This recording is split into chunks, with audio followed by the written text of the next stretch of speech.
Hello everyone, welcome back to another lesson in this Python fundamental series for machine learning.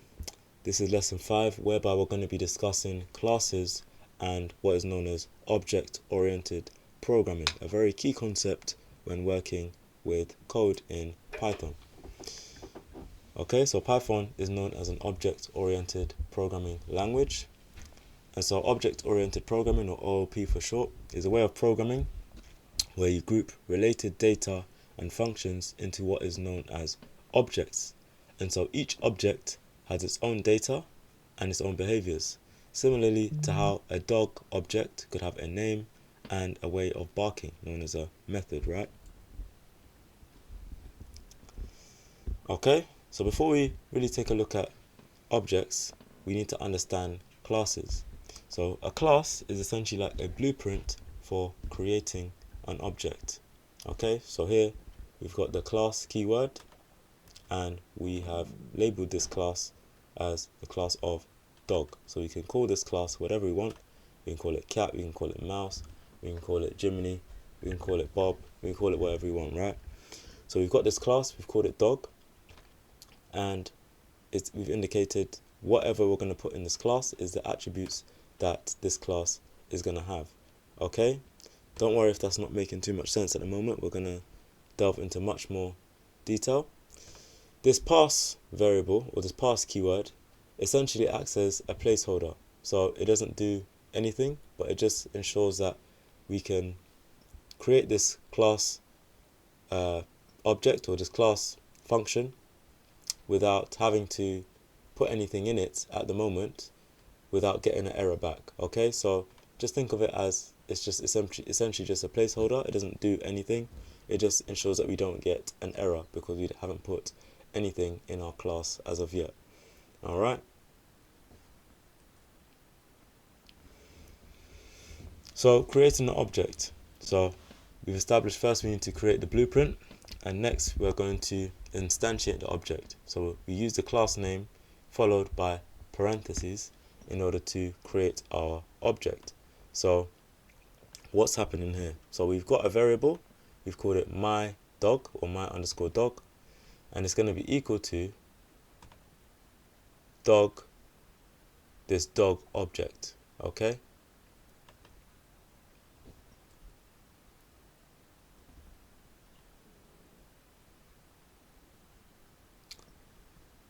so now in our class of dog, we want to, of course, instead of having the pass keyword centered in there, we want to actually have different functions so that our object can actually do things, right? So how we initiate or add attributes to our class is by using the keyword define, and we use what is known as the init method or initialize method. So this is a special method that runs automatically when we are creating objects. So we just put underscore init, and then we've got in brackets these two variables here, right? So we've got self and we've got name. Alright, so self essentially refers to the object itself, okay? And name is just another variable that we are going to define when we're creating our object, okay?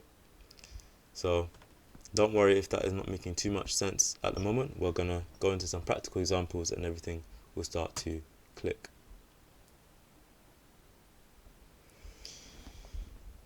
So deeper understanding of self. The word self is simply used to refer to the current object. It's kind of like saying me, or this is mine, inside of the object. Saying my water, or my cup, or my top, right? It just refers to the current object itself. It helps the object to keep track of its own data. So here is a more elaborate example. So once again, we have simply just initiated this class. We've got these two different placeholders of what we can expect the object to have. So of course it's going to have simply self refers to itself, and so it's just going to have a name.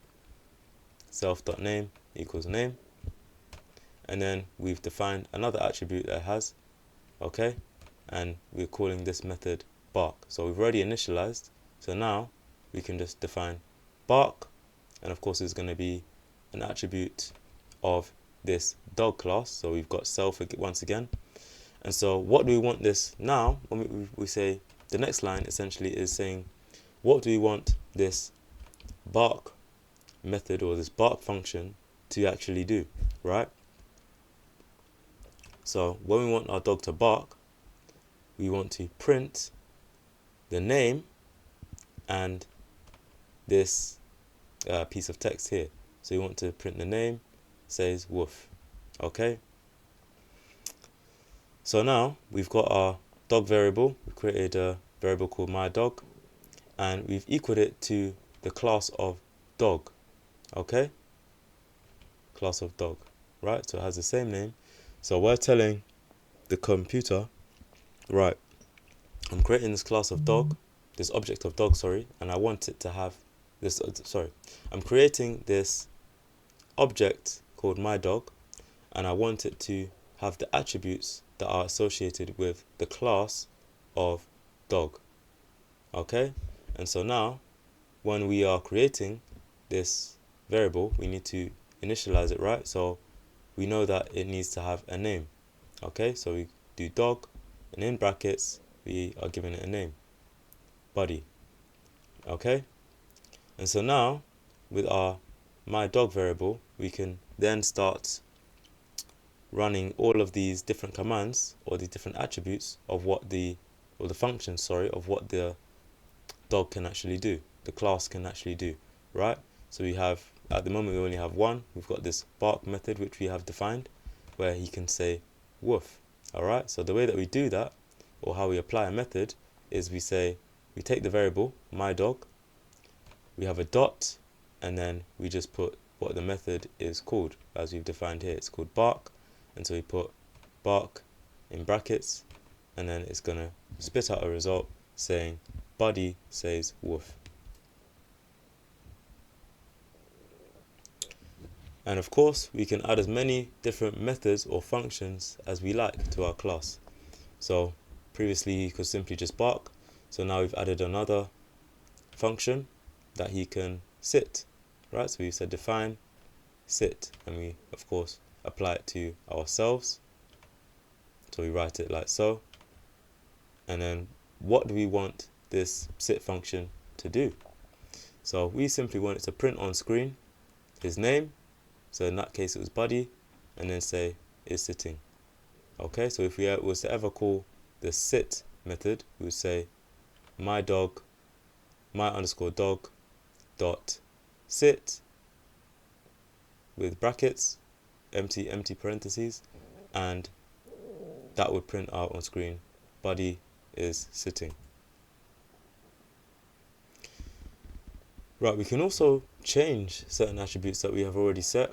So for example, we have our myDog object here, and say we wanted to change the name, we just say, okay, that name method that we created earlier, myDog.name, let's change the name to Max, and so now his name will be changed to Max.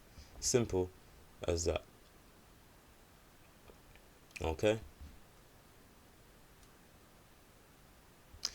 So why do we use object-oriented programming in the first place? Why is the code structured in this way? Like, what is the benefit to all of this, right? So object-oriented programming, it just helps to keep your code clean. It ensures that it is also reusable and structured. It's especially helpful in large projects like machine learning apps where things can get very complicated fast. So allowing for your code to be reusable and for objects to adopt the same attributes or characteristics and use cases as a previous class becomes very, very useful. Okay. It also helps to organize your code around real world things, so you can model your code after real world concepts, and just helps you to think in a more logical and structured way. And once again, we can reuse our code with multiple objects.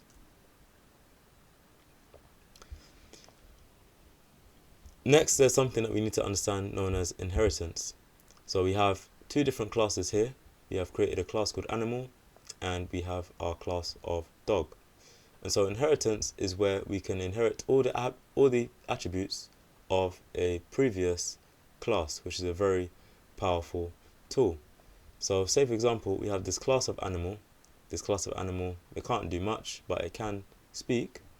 And when it speaks, this is what it does. It prints the animal speaks on screen. So let's say we have our class of dog and we also want it to inherit this trait of the animal, right? All we simply do is indicate that we want it to inherit this characteristic by saying class dog brackets animal, and it will inherit the animal class without having to rewrite that code. Alright, so here's some more examples.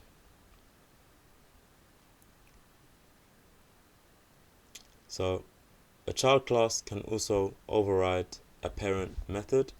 So here we have the class of dog and it's inherited from the animal.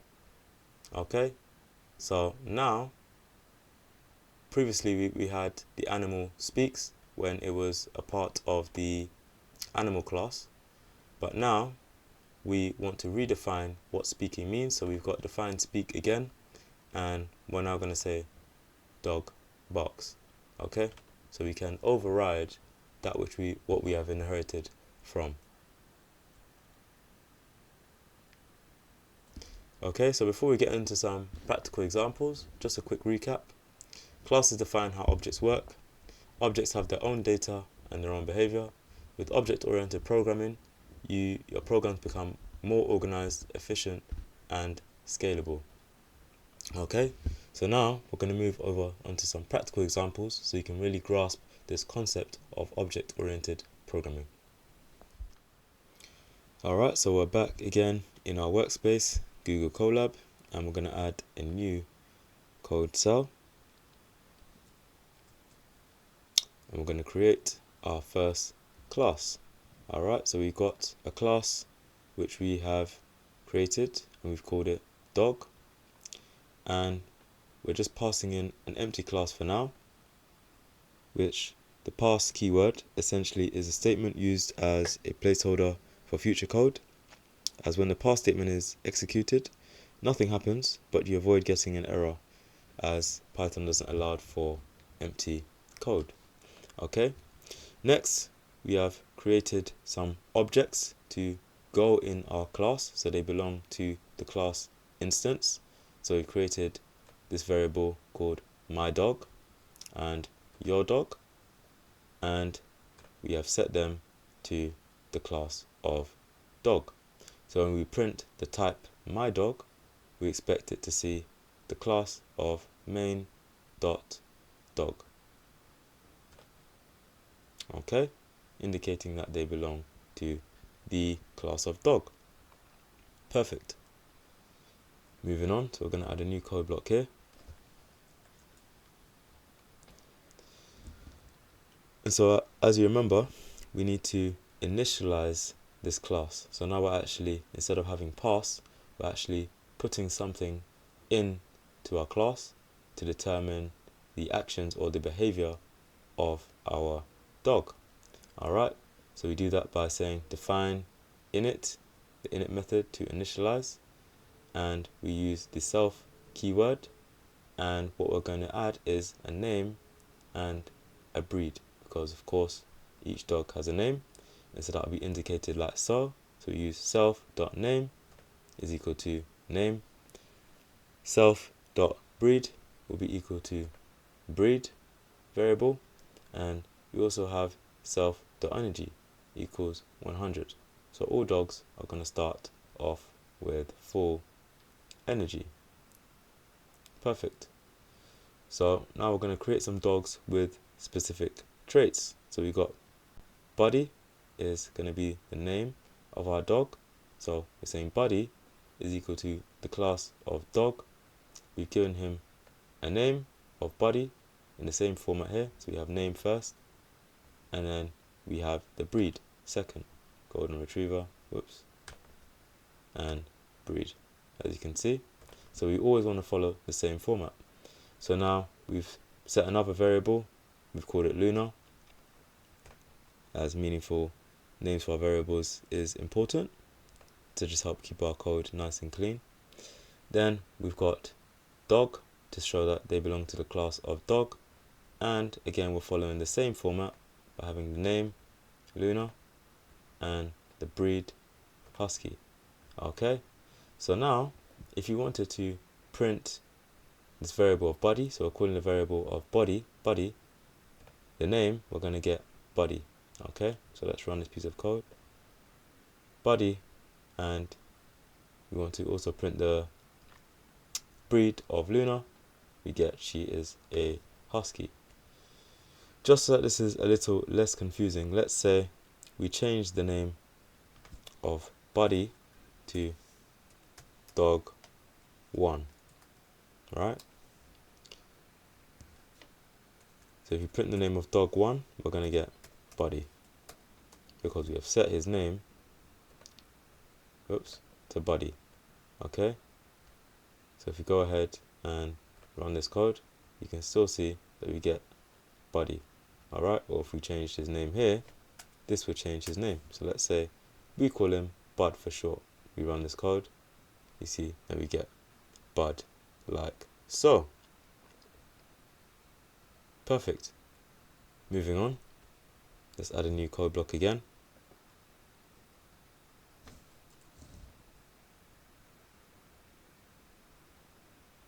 And so let's add some more methods. Okay, so all now that we've done is we have said that, okay, within this class, our dog can also now bark and he can play. Okay, and so we are saying when he barks, in the same way as how we defined the previous attributes such as name and breed, we've set this keyword or this function of bark, and it's written in the same way. So bark bracket self, and we want this to return self dot name says woof. So we want to say, for example, if his name is Buddy, Buddy says woof. Okay, similarly we have defined a new function here or attribute here called play, and we set that like so. So when he plays, we want his energy to go down by 20, and that is indicated by using the minus equals. Alright, so minus equals essentially means from the initial number, so remember that the energy starts at 100, from 100 take away 20. Okay, so when we return, when he plays, it's going to return the value of the name, so Buddy is playing, and that his energy is now linked to this energy. Alright, so it will be 100 minus 20, so his energy will go down to 80. And so we have this example below here where we have set the variable, we've created a variable called Buddy. Again, for simplicity's sake, let's just change this to dog 1.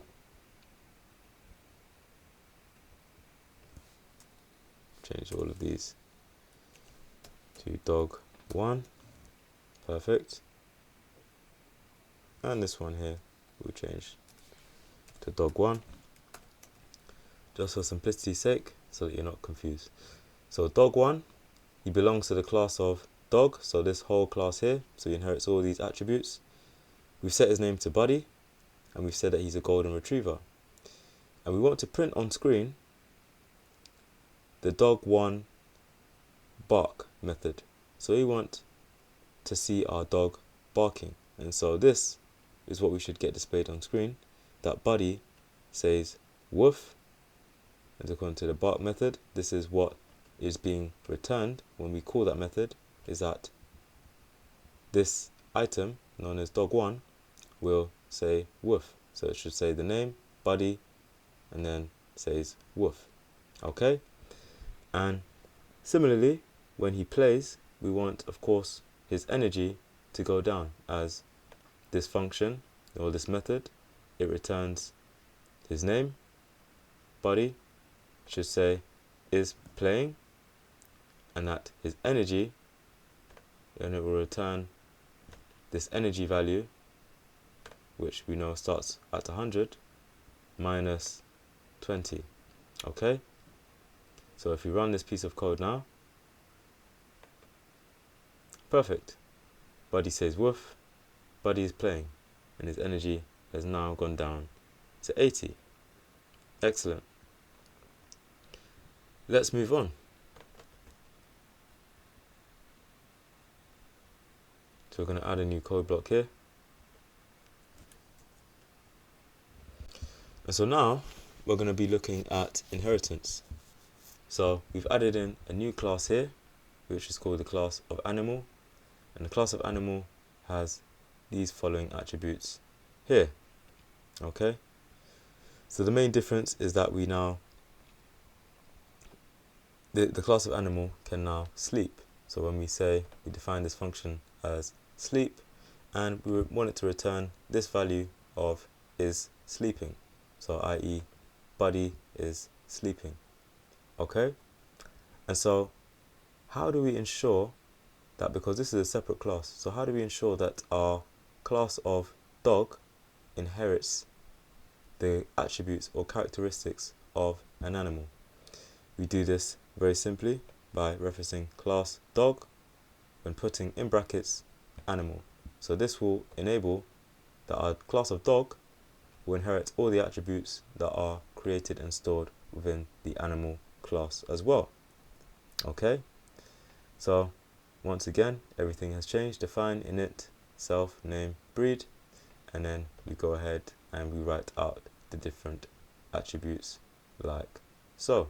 So just remember that the super class, the super function, is essentially used to give access to methods and properties of a parent or sibling class. So it's written like so that we can use the animal's properties.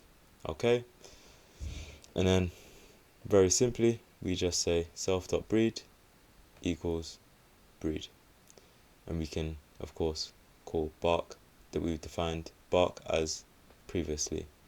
Okay, and so now we've got a dog called Max underscore dog, and he's part of the dog class, and because the dog class has now inherited from the animal class, our dog can not only bark, but he can also sleep.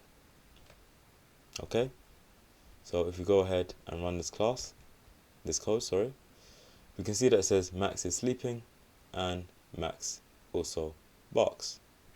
Excellent. Let's take a look at one more example.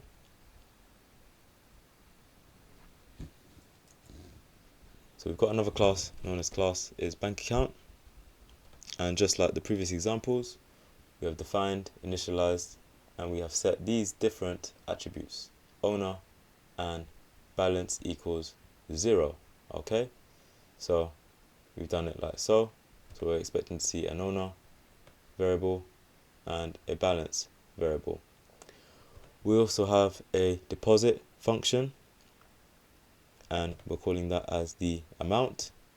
And so we can have our, when we want to deposit, we take our balance, which we have set to start to be 0, and we will add to that balance this amount variable.